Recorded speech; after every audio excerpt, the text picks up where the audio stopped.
Parlant de mes 10 ans, un jour j'ai fini les études comme vous. Et c'était pour moi très difficile parce que depuis que j'avais 6 ans, je chantais dans l'église. Et à 9 ans, j'ai perdu mon père. Et c'était très dur. Maman devrait vendre les jeans, les habits, pour qu'on finisse l'école. Mais pour moi, j'avais toujours ce désir de chanter. Et ma mère ne se sentait pas très bien pendant des mois. Elle faisait l'hôpital juste après la mort de mon père. Alors ses frères ont décidé de l'envoyer en Afrique du Sud. Alors, elle nous a laissés pendant 3 ans à Lubumbashi. Et un jour, elle a dit, je ne peux pas vivre sans mes enfants. Alors c'est par là qu'on est parti en Afrique du Sud.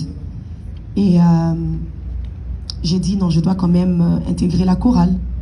Alors dans son église, Foyer Victoire, où j'ai grandi, c'est là que j'ai commencé la musique. Alors quelques années plus tard, je sentais dans mon cœur que c'était ça ma passion. Quand je chante, les gens pleurent. Et j'aimais ça. Moi, je ne savais pas que c'était un appel. Vous savez, il y a des gens qui chantent juste pour chanter. Et il y a des gens, tu sens que ça vient du cœur. Et c'est un appel aussi. Donc, j'ai commencé à chanter. Et un jour, je me suis dit que j'allais sortir un EP. C'était juste pour mon église. Moi, je ne me voyais jamais à l'international. Je ne me voyais jamais que j'allais aller de pays en pays pour rendre ministère. C'était pas ça ma vision. Moi, c'était mon église. J'étais chantre à l'église. Et ça suffisait. Mais Dieu avait quelque chose d'autre prévu pour moi. Et je vous assure, quand vous servez le Seigneur de tout votre cœur, il va vous élever. Amen. Il va vous ouvrir des portes que vous allez jamais imaginer pour vous-même. Et c'était ça mon cas. Juste après, un jour, j'ai fait, à cette époque, Facebook venait à peine d'ouvrir. Vous vous rappelez, non, quand Facebook, c'était en 2010 2010. Et en 2010, c'était le World Cup en Afrique du Sud. Alors, on m'invitait dans des églises et mon pasteur n'aimait pas ça. Non, ça va t'exposer. Vous connaissez comment les pasteurs sont. Ça va t'exposer. Alors, j'ai fait juste une petite vidéo de « Je veux exprimer mon désir ». Et c'était la première fois que je vois 1 million de vues. Et 1 million de vues en 2010, c'était énorme. Et j'ai eu l'invitation venant du Gabon, venant de Abidjan, venant de Cameroun, venant d'Angola. J'ai dit, mais ça vient d'où ça? Je n'avais pas de manager. Donc mon grand frère aîné devait faire le manager. Et il ne savait rien de la musique. Alors on est parti à Abidjan pour la première fois. On est parti en Angola pour la deuxième. Mon argent, que Dieu lui bénisse, là où il est. Amen. Donc, je ne savais absolument rien. Je ne savais pas mix c'est quoi, mastering c'est quoi. Je ne savais absolument rien. Tout ce que je savais, c'était de chanter. Et juste quelques années plus tard, le Seigneur a ouvert des grandes portes. J'ai chanté avec des personnes que je n'avais jamais imaginées. Wow. Et aujourd'hui, 10 ans plus tard, c'est Dieu qui est fort. Amen. On peut acclamer le Seigneur. Vraiment, Maman Déborah, vous avez fait 10 ans de ministère. On pense qu'il y a eu des défis, des challenges que vous avez pu rencontrer. Est-ce que vous pouvez nous partager cela? Parce qu'il y a aussi nos frères ici, nos sœurs ici, qui sont dans le domaine musical, qui s'appellent RO10 dans leur parcours musical. Le challenge ne manque pas. J'aimerais juste encourager quelqu'un qui me suit. Peut-être tu es dans la musique ou peut-être pas. Le challenge nous fait grandir. Ce qui n'était tu pas te rend fort. Amen. Et pour moi, ce sont les challenges qui ont fait de moi la femme que je suis. Et sans ça, je n'allais pas, parce que je suis du genre très gentil. Et en fait, quand Dieu te fait passer par le feu, it's to refine you. Do you understand English? Yeah.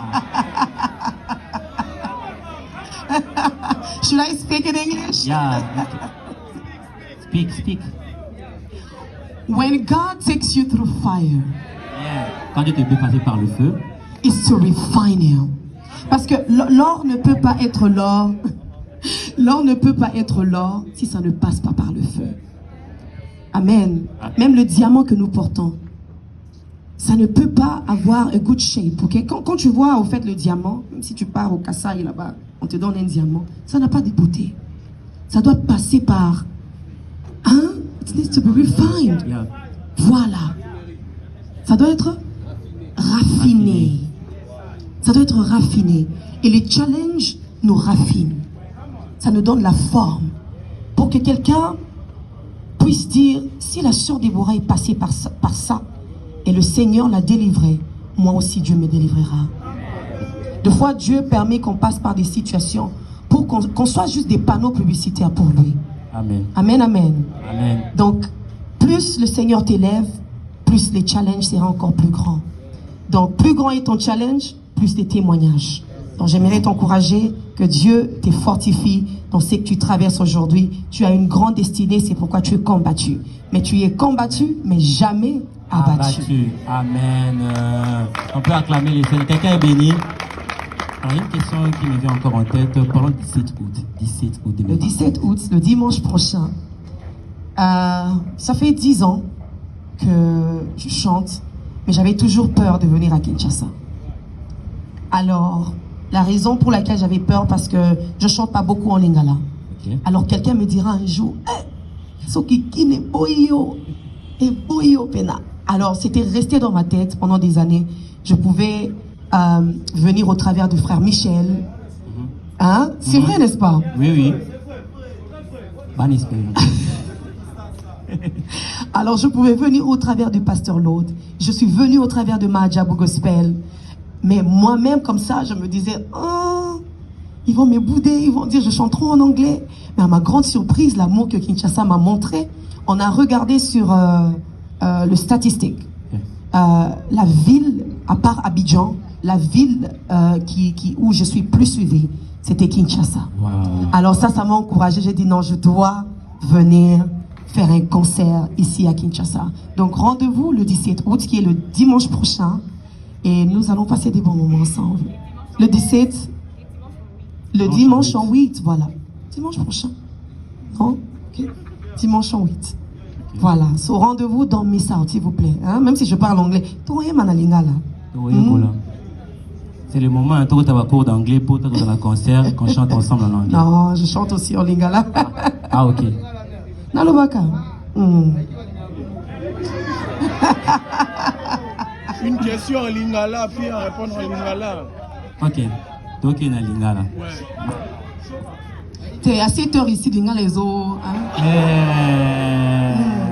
Maman, le bon lingala, t'es. Moi, ceux qui m'ont écrit. Ok, ceux qui m'ont écrit. Vous avez posé comment le lingala, boire un concert. Tout le monde a un concert, boire un lingala. Alors, on ne va pas abuser de votre temps. Dernière question. Un mot pour ces personnes, ces jeunes qui vous suivent, ces passionnés de la musique, un mot pour eux qui peuvent leur encourager au travers de leur ministère. Je peux me lever pour ça, non? Oui, tout est limité. Non, t'es. Pas monter. Okay.